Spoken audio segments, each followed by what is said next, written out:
Well, howdy, y'all. Hey, this is going to be M versus NPR. Now, I've been meaning to get around to addressing NPR for a long time now, and I think I figured out a good way to do this. So, here we go. If you walk into a scientific institution in the United States, like a medical school or a university biology department, there's a good chance you'll see a dude wall. NPR's Nell Greenfield-Boyce explains what a dude wall is and why some people say these walls should come tumbling down. Let me guess. A dude wall is mostly men, thus dude wall, probably white men, old, straight white men, who probably did something great for the medical community or the school or humanity in general. And feminists and people of color and far-left radicals want it to come down. Vosshall says the term dude wall was born at Rockefeller University in New York, where she works. Just outside its main auditorium is a wall that's covered with portraits of scientists from the university who've either won the Nobel Prize or a major medical prize that's sometimes called the American Nobel. 100% of them are men, and it's probably 30 headshots of 30 men. So it's imposing. She says Wow, so 30 headshots of 30 men is imposing. At one school, Howard Hughes Medical Institute. 30 men throughout the entire, I would imagine, century of this school's existence. 30 men did something so good that the school was proud of them and decided to put them up. But your feelings felt bad because, you're probably not going to get a Nobel or a Lasker. And you wanted these patriarchs to come down. Is that right? Ago, TV host Rachel Maddow came there to hand out a prestigious award that's always given to a female scientist. Holy crap. So, of course, it's Rachel Maddow who's doing this. Right? And she showed up to that school that has an award that they only give to women. An award they only give to women. But that blatantly sexist piece of garbage is not enough to sate these women's desire for destroying the other girl's doll. So they see a bunch of men who actually did something, regardless of whether they were male or female. And they were like, oh, you know what? Screw those guys. I just feel uncomfortable. Vosshall says someone overheard Maddow say, "What is up with the dude wall?" That was her quote. "What is up with the dude wall?" Vosshall, what is up with the dude wall, Miss Maddow? What is up with that? I would imagine they did something that saves lives to this day.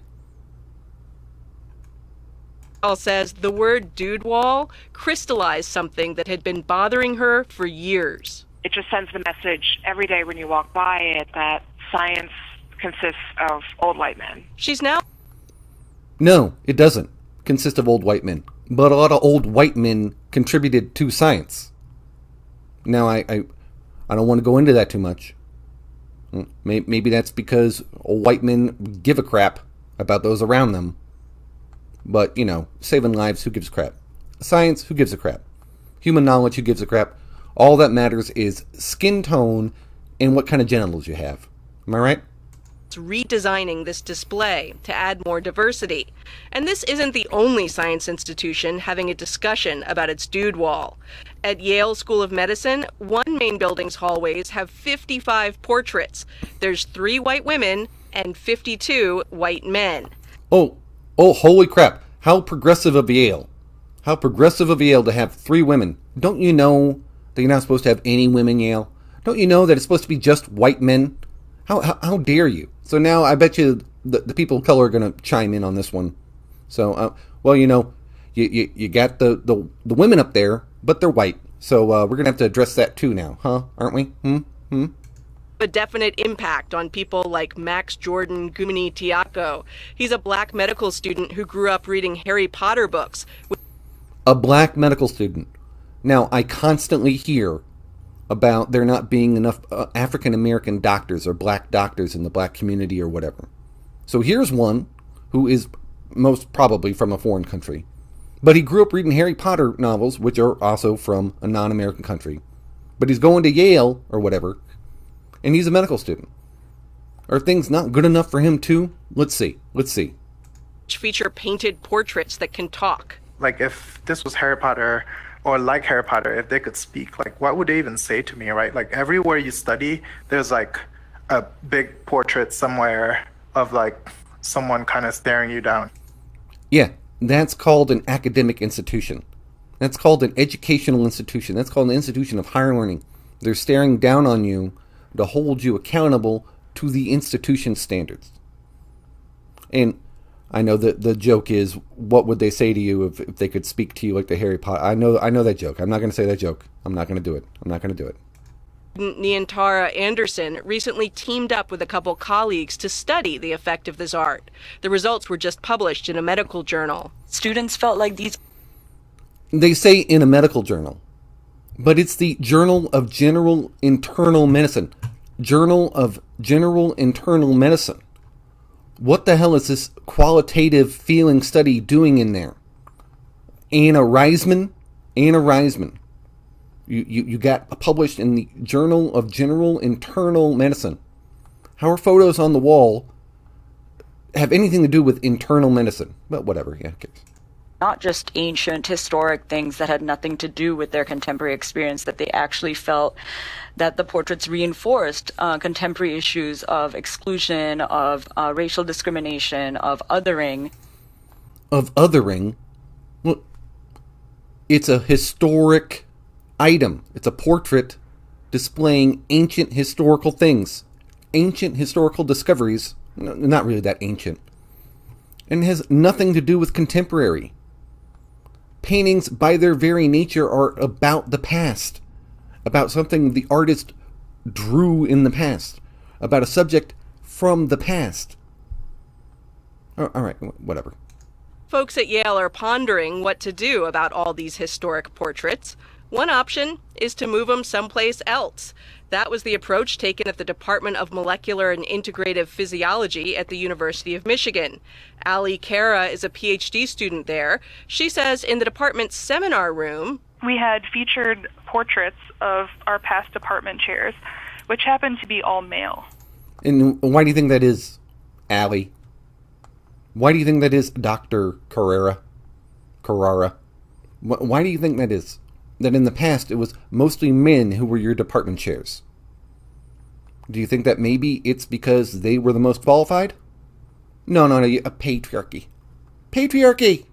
So photographs were lined up in a row. So when our interim chair, Dr. Santiago Schnell, began his service a couple years ago, he wanted to bring a more modern update to our seminar room, including bringing down the dude wall and relocating it. Of course, just like with the other school, the solution was take the old white men down and hide them, put them out of the way somewhere. Take them down, pass them around, make sure no one ever sees them again. Photos are now in a less noticeable spot, the department chair's office suite.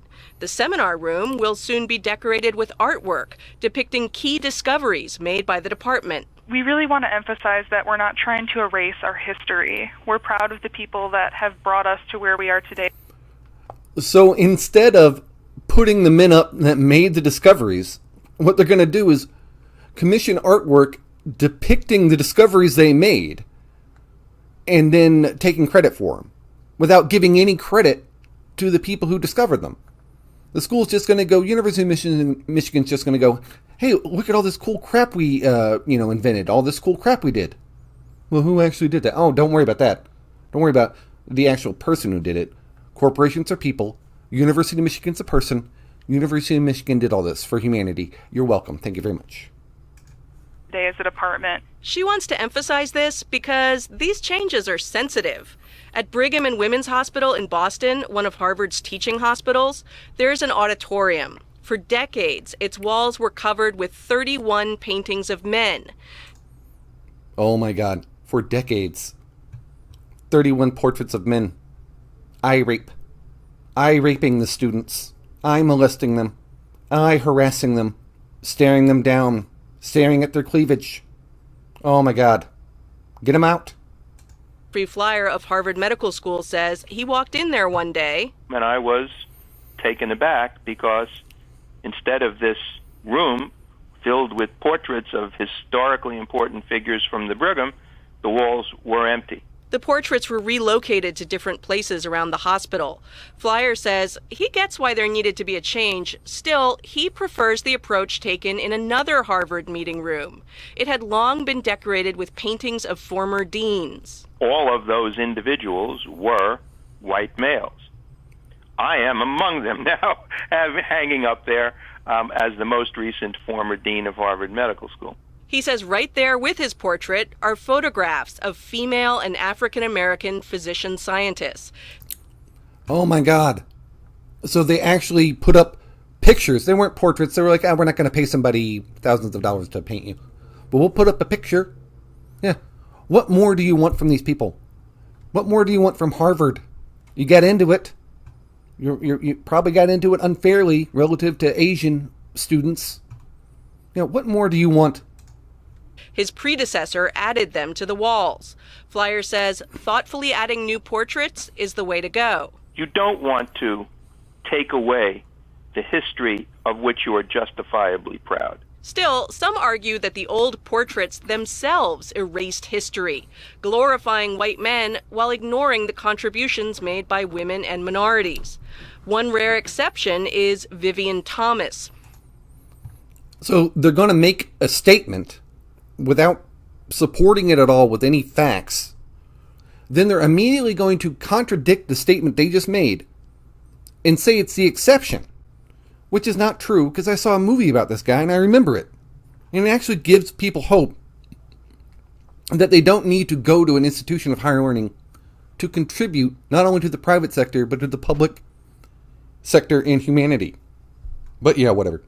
Technician who worked for a white surgeon named Alfred Blaylock at Johns Hopkins Hospital. Together, they pioneered techniques for heart surgery.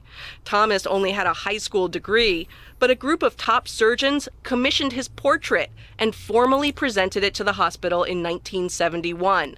Thomas told the assembled surgeons that he felt proud and humbled. People in my category are not accustomed to being in the limelight. And by that, he doesn't mean people of color. He means people that didn't go to college. If our names get into the print, it's usually in that very fine print down at the bottom somewhere. He was astounded to hear the hospital planned to hang his portrait alongside its painting of Blaylock. He was told, "You two always hung together, and you should continue to hang together." Now that's just racist, NPR. That's just racist. All right. Well, you guys have a nice day. And always remember to go your own way. Yours truly, Ed.